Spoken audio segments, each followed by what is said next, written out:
নমস্কার সুধী প্রিয় দর্শক, ভোরের আলোয় আপনাদের স্বাগত। সুপ্রভাত। আজ 30শে ডিসেম্বর শনিবার। বাংলাদেশে ঘূর্ণাবর্ত, বৃষ্টি কি তাহলে মাটি করবে এবারে বর্ষবরণের উৎসব? জানাবো আবহাওয়া দপ্তর তাদের লেটেস্ট আপডেটে কি জানিয়েছে। শীত নিয়ে নতুন কি আপডেট জারি করা হয়েছে, পাশাপাশি ঘূর্ণাবর্ত ও পশ্চিমী ঝঞ্ঝার এফেক্ট পশ্চিমবাংলায় কতটা পড়তে পারে, সমস্ত কিছু সংক্ষিপ্তভাবে আজকের এই ভিডিওর মাধ্যমে আপনাদের সামনে তুলে ধরব। জানাবো আবহাওয়া দপ্তর তাদের লেটেস্ট আপডেটে কি জানিয়েছে। 2023-এ আর জাঁকিয়ে শীতের সম্ভাবনা নেই বাংলায়। ভিলেন বাংলাদেশের ঘূর্ণাবর্ত, আটকে উত্তরের হাওয়া, প্রভাব বাড়ছে জলীয় বাষ্পপূর্ণ পূবালি হাওয়ার। নতুন বছরে 3রা জানুয়ারির আগে আর পারদ পতনের সম্ভাবনা নেই বলে জানানো হয়েছে। রাতে ও ভোরের দিকে কিছুক্ষণ হালকা শীতের আমেজ থাকবে, তবে বেলা বাড়লে তা পুরোপুরি উধাও। শুক্র গতকাল, আজ শনিবার দিনের তাপমাত্রা আরও প্রায় 2 ডিগ্রি পর্যন্ত বৃদ্ধির সম্ভাবনা রয়েছে বলে জানানো হয়েছে। তবে সিস্টেম হিসেবে আমরা যেটুকু জানতে পেরেছি, নতুন করে পশ্চিমী ঝঞ্ঝা উত্তর পশ্চিম ভারতে ঢুকবে আজ 30শে ডিসেম্বর শনিবার বিকেলের পর। বাংলাদেশ ও তার সংলগ্ন এলাকায় একটি ঘূর্ণাবর্ত রয়েছে। দক্ষিণ ভারতের পূবালি হাওয়ার প্রভাব পড়তে পারে বলে জানানো হয়েছে।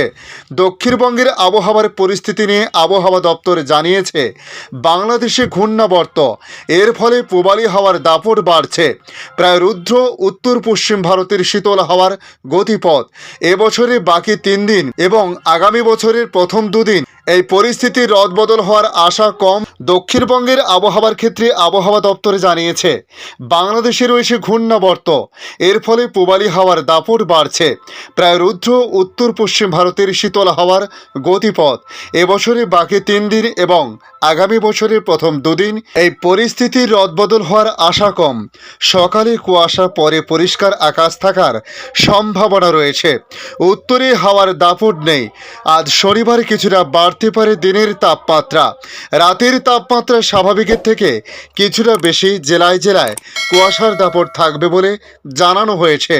এদিকে উত্তরবঙ্গে আজ শনিবার নতুন করে পশ্চিমী ঝঞ্ঝা ঢোকার কারণে উত্তর পশ্চিম ভারতে এই পশ্চিমী ঝঞ্ঝা পাশ করার সময় আগামীকাল রবিবার থেকে বুধবারের মধ্যে আরও এক দফায় হালকা বৃষ্টি ও তুষারপাতের সম্ভাবনা রয়েছে। সিকিম এবং দার্জিলিংয়ের খুব উঁচু এলাকায় নতুন বছরের শুরুতে বৃষ্টি ও হালকা তুষারপাতের সম্ভাবনা রয়েছে। সিকিমে তুষারপাতের খুব সামান্য প্রভাব পড়তে পারে দার্জিলিংয়ের উঁচু পার্বত্য এলাকায়। বাকি উত্তরবঙ্গে খটখটে শুকনো আবহাওয়া থাকবে বলে বলা হয়েছে। উত্তরবঙ্গের জেলাগুলিতে তাপমাত্রা প্রায় একই রকম থাকবে।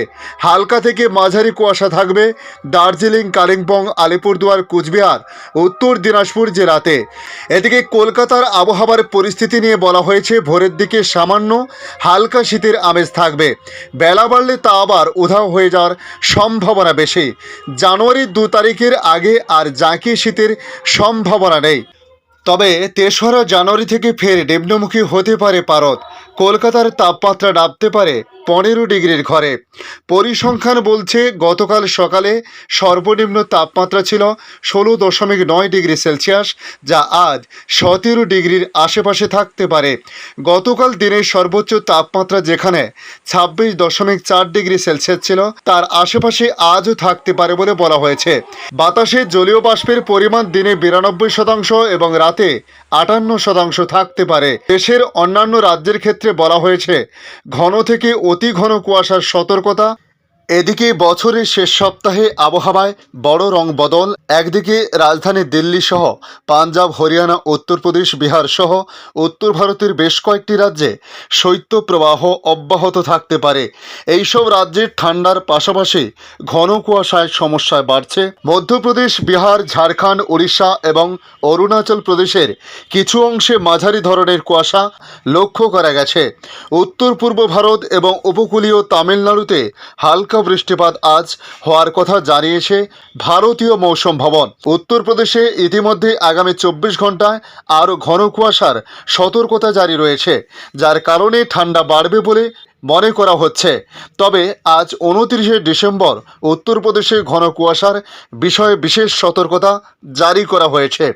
1 জানুয়ারি উত্তরপ্রদেশের দক্ষিণাঞ্চলে হালকা বৃষ্টির সম্ভাবনা রয়েছে, তবে পূর্বাঞ্চল ও পশ্চিমাঞ্চলে বৃষ্টি হবে না আবহাওয়া দপ্তরের তরফে জানানো হয়েছে।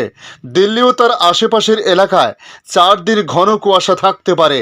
আবহাওয়া দপ্তর দিল্লি এনসিআর এলাকায় 2 দিনের জন্য কমলা সতর্কতা এবং ঘন কুয়াশার জন্য হলুদ সতর্কতা জারি করেছে। এছাড়াও আগামী 2 দিন তীব্র শৈত্যপ্রবাহের পূর্বাভাস দিয়েছে আবহাওয়াবিদরা। আইএমডির সর্বশেষ রিপোর্ট অনুযায়ী নতুন বছর শুরু হবে দিল্লিতে ঘন কুয়াশা দিয়ে। তাই পশ্চিমী ঝঞ্ঝার প্রভাব দিল্লির এনসিআরে দৃশ্যমানতার মধ্যে এফেক্ট ফেলতে পারে বলে মনে করা হচ্ছে। অন্যদিকে একটি নতুন পশ্চিমী ঝঞ্ঝা আগামীকাল 30শে ডিসেম্বর থেকে উত্তর পশ্চিম ভারতকে প্রভাবিত করবে। এর প্রভাবে জম্মু ও কাশ্মীর, হিমাচল প্রদেশ, উত্তরাখণ্ড, উত্তরপ্রদেশ এবং পূর্ব রাজস্থান সহ মধ্যপ্রদেশ, ছত্তিশগড়, বিদর্ভের বিভিন্ন অংশে 31শে ডিসেম্বর থেকে 2রা জানুয়ারি পর্যন্ত হালকা বৃষ্টি হতে পারে বলে জানিয়েছে।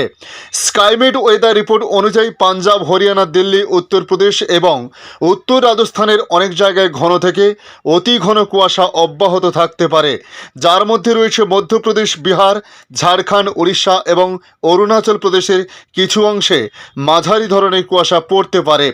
উত্তর পূর্ব ভারত এবং উপকূলীয় তামিলনাড়ুতে হালকা বৃষ্টি হওয়ার সম্ভাবনা আজও রয়েছে। আসছে বাংলাদেশে আগামী রবিবার থেকে রাতের তাপমাত্রা কমতে পারে এমনই আভাস বাংলাদেশ আবহাওয়া অধিদপ্তরের। এতে দেশের উত্তরাঞ্চল সহ বিভিন্ন জায়গায় জেঁকে বসতে পারে শীত। গত 24 ঘন্টায় দেশের সর্বনিম্ন তাপমাত্রা সামান্য কমেছে। বৃহস্পতিবার অর্থাৎ গতকাল 28শে ডিসেম্বর দেশের সর্বনিম্ন তাপমাত্রা পঞ্চগড়ে তেঁতুলিয়ায় 12.4 ডিগ্রি সেলসিয়াস থাকলেও আজ শুক্রবার 29শে ডিসেম্বর তা কমে হয়েছে 11.8 ডিগ্রি সেলসিয়াস। ঢাকায় সর্বনিম্ন তাপমাত্রা 17.3 ডিগ্রি সেলসিয়াস থেকে আজ হয়েছে 17.1 ডিগ্রি সেলসিয়াস। শুক্রবার অর্থাৎ আজ সকাল থেকে আগামী 24 ঘন্টার আবহাওয়ার পূর্বাভাস তুলে ধরে আবহাওয়াবিদ একেএম নাজমুল হক জানান, অস্থায়ীভাবে আংশিক মেঘলা আকাশসহ সারা দেশের আবহাওয়া শুষ্ক থাকতে পারে। মধ্যরাত থেকে সকাল পর্যন্ত দেশের নদীর অববাহিকার কোথাও কোথাও মাঝারি থেকে ঘন কুয়াশা এবং দেশের অন্যত্রে হালকা থেকে মাঝারি ধরনের কুয়াশা পড়তে পারে। এ সময় সারা দেশে রাত এবং দিনের তাপমাত্রা প্রায় অপরিবর্তিত থাকতে পারে। শনি ও রবিবার দেশের উত্তরাঞ্চলে রাতের তাপমাত্রা সামান্য কমতে পারে জানিয়ে তিনি বলেন, পরবর্তী 5 দিন রাত এবং দিনের তাপমাত্রা আরও কমতে পারে।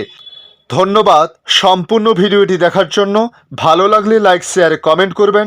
কমেন্টে অবশ্যই জানাবেন আপনার এলাকার নাম। বর্তমান সেখানকার আবহাওয়ার পরিস্থিতি কী রয়েছে তা জানাতে ভুলবেন না। পাশাপাশি নতুন বন্ধুদের কাছে রিকোয়েস্ট করব চ্যানেলটি সাবস্ক্রাইব করে রাখার জন্য, যাতে পরবর্তী আপডেটগুলি অতি সহজে আপনাদের কাছে পৌঁছে যায়। ভালো থাকুন, সুস্থ থাকুন। ধন্যবাদ।